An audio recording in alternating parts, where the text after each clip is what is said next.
നിങ്ങളുടെ favourite shows ഇനി ഒരിക്കലും മിസ്സാവില്ല. ഇപ്പോൾ C5 കാണും നിങ്ങളുടെ ഫേവറേറ്റ് ഷോസ് തികച്ചും സൗജന്യമായി. ഒരു ഗുണമില്ലാത്ത ഞാൻ എന്തിനാ ഈ കുടുംബത്തിനൊരു ബാധ്യതയാവുന്നേ? ഞാൻ ഇവിടുന്ന് പോയേ പറ്റൂ. അല്ലെങ്കിൽ തന്നെ എനിക്കിനി ഒരു ജീവിതം ഉണ്ടാവുമോ? ഞാനിപ്പോ ശരിക്കും ഒരു ബാധ്യതയാ.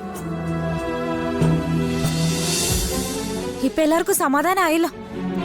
ഇതിനല്ലേ എല്ലാരും കൂടെ എന്നെ ഇങ്ങനെ വേഷം കെട്ടിച്ചത്? ഇനി എപ്പോഴാ പുതിയ ആളുകൾ വരുന്നത്?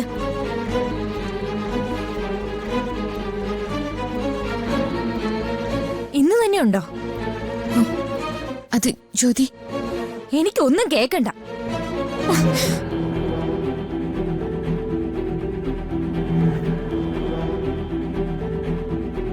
ഒരു കൂട്ടര് വീട്ടിൽ വരുന്നതിന് മുന്നേ അവരോട് നേരെ ചൊവ്വേ കാര്യങ്ങൾ പറയണ്ടേ അമ്മേ?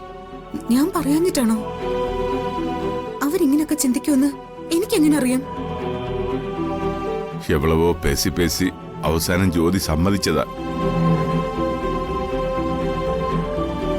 അതിന്ത വഴിയാച്ച് എന്നമ്മ നമ്മ കുടുംബத்துக்கு ഒരു സ്വസ്ഥതയില്ല.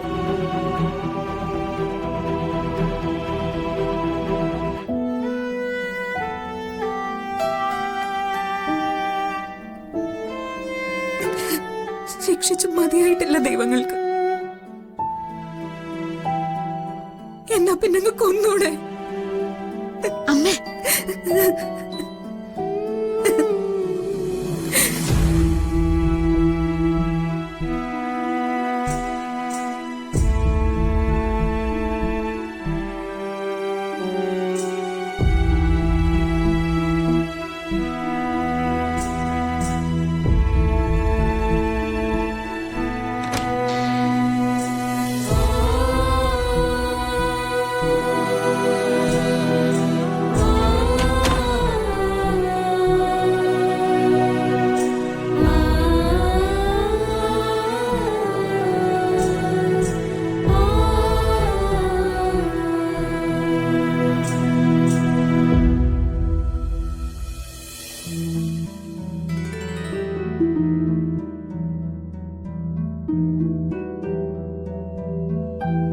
ആര് വന്നാലും ഇങ്ങനെയൊക്കെ തന്നെ ആയിരിക്കും.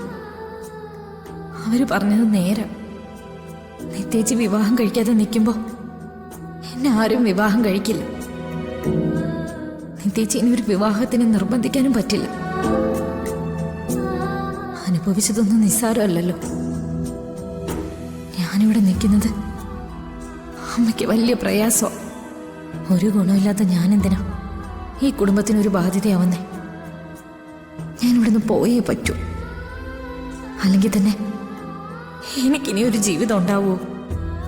ഞാനിപ്പോ ശരിക്കും ഒരു ബാധ്യതയാ.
സ്നേഹം നിറഞ്ഞ അമ്മയ്ക്കും നിത്യേച്ചിക്കും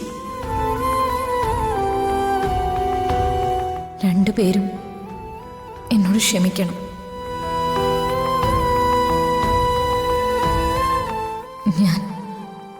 ഞാൻ ഞാൻ പോവാണ്.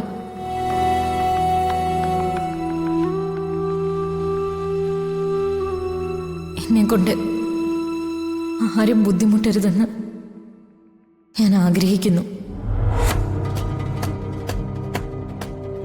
എന്നെ ആരും അന്വേഷിച്ച് വരണ്ട. ഞാൻ നിങ്ങളുടെ തൊട്ടടുത്ത് തന്നെ ഉണ്ടാവും.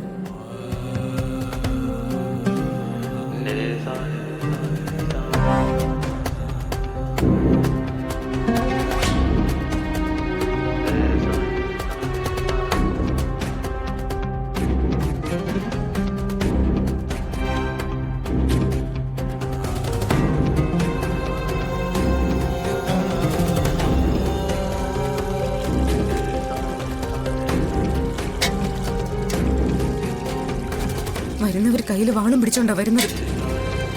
ബാക്കിയുള്ളവരുടെ മനസ്സ് വെട്ടിമുറിക്കാം.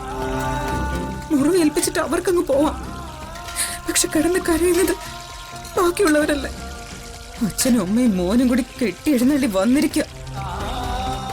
അവൻ ആഗ്രഹിക്കുന്നതെല്ലാം അപ്പൊ തന്നെ നടത്തി കൊടുക്കണം പോലും. ഞാൻ കണ്ടിട്ടില്ലല്ലോ മക്കളെയും മക്കളുടെ ആഗ്രഹങ്ങളും ഒന്നും. എന്താ ഇത്?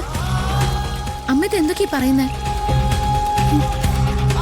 വേറെ ആരോടാ ഞാൻ എന്റെ സങ്കടം പറയുന്നത്? ആരും അതിന് ഒരു വിലയും തരില്ലല്ലോ. ഈ പാത്രങ്ങളോടാവുമ്പോ അവറ്റകളെ ധിക്കാരൊന്നും പറയില്ലല്ലോ. എന്താ അമ്മേ? വന്നവർ അവരുടെ വഴിക്ക് പോയി. നമ്മൾ ആ കാര്യം മറക്കാൻ തീരുമാനിക്കുകയും ചെയ്തു.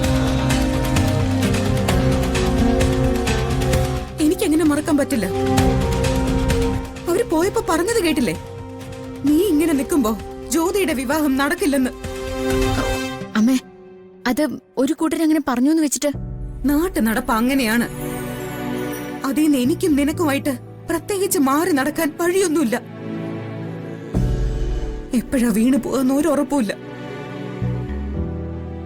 എന്തെങ്കിലും പറ്റിപ്പോയ നിങ്ങൾ സുരക്ഷിതമായ ഒരു സ്ഥലത്ത് എത്തിപ്പെടണമല്ലോ എന്ന് വിചാരിച്ച നെഞ്ചിലുള്ളതെല്ലാം അടക്കി പിടിച്ച് ഇങ്ങനെ നടക്കുന്നത്. അതാർക്കാ മനസ്സിലാവുന്നത്? എല്ലാം മനസ്സിലാവുന്ന നിനക്ക് പോലും അത് മനസ്സിലാവുന്നില്ലല്ലോ. പറഞ്ഞ് വീണ്ടും എന്റെ വിവാഹകാര്യത്തിലേക്കാണെങ്കിൽ നിന്റെ വിവാഹകാര്യം പറഞ്ഞാൽ എന്താ കുഴപ്പം? ഒരു കാര്യം നീ മനസ്സിലാക്കണം. രഘുവേട്ടന് പോലും പിടികൊടുക്കാതെ നിങ്ങളുമായിട്ട് ഓടി നടന്ന് കൈകാലുകൾക്കും മനസ്സിനും നല്ല തളർച്ചയാ. ഇനി അധിക കാലമൊന്നും ഇല്ല. അതെന്റെ മനസ്സ് പറയുന്നുണ്ട്. ദേ, ഞാൻ പറയുന്നത് അനുസരിക്കാൻ നിനക്ക് ഉദ്ദേശമില്ലെങ്കിൽ പിന്നെ എന്റെ അടുത്ത് ഒറ്റ മാർഗമേ ഉള്ളൂ. നിന്നെയും കൊണ്ടുപോയി ശിവാനന്ദനെ ഏൽപ്പിക്കുക. നിന്റെ ചെറിയച്ഛനെ. അവര് തീരുമാനിക്കട്ടെ നിന്റെ കാര്യം. അപ്പോ എന്നെ കൂടെ നിർത്തി മതിയായല്ലേ? മതിയായി. എനിക്കിങ്ങനെ ഉള്ളിലും പുറത്തും കനലായിട്ട് നടക്കാൻ വയ്യ. ഡൗൺലോഡ് ചെയ്യൂ C5 ആപ്പ്. കാണൂ എല്ലാ എപ്പിസോഡുകളും സൗജന്യമായി.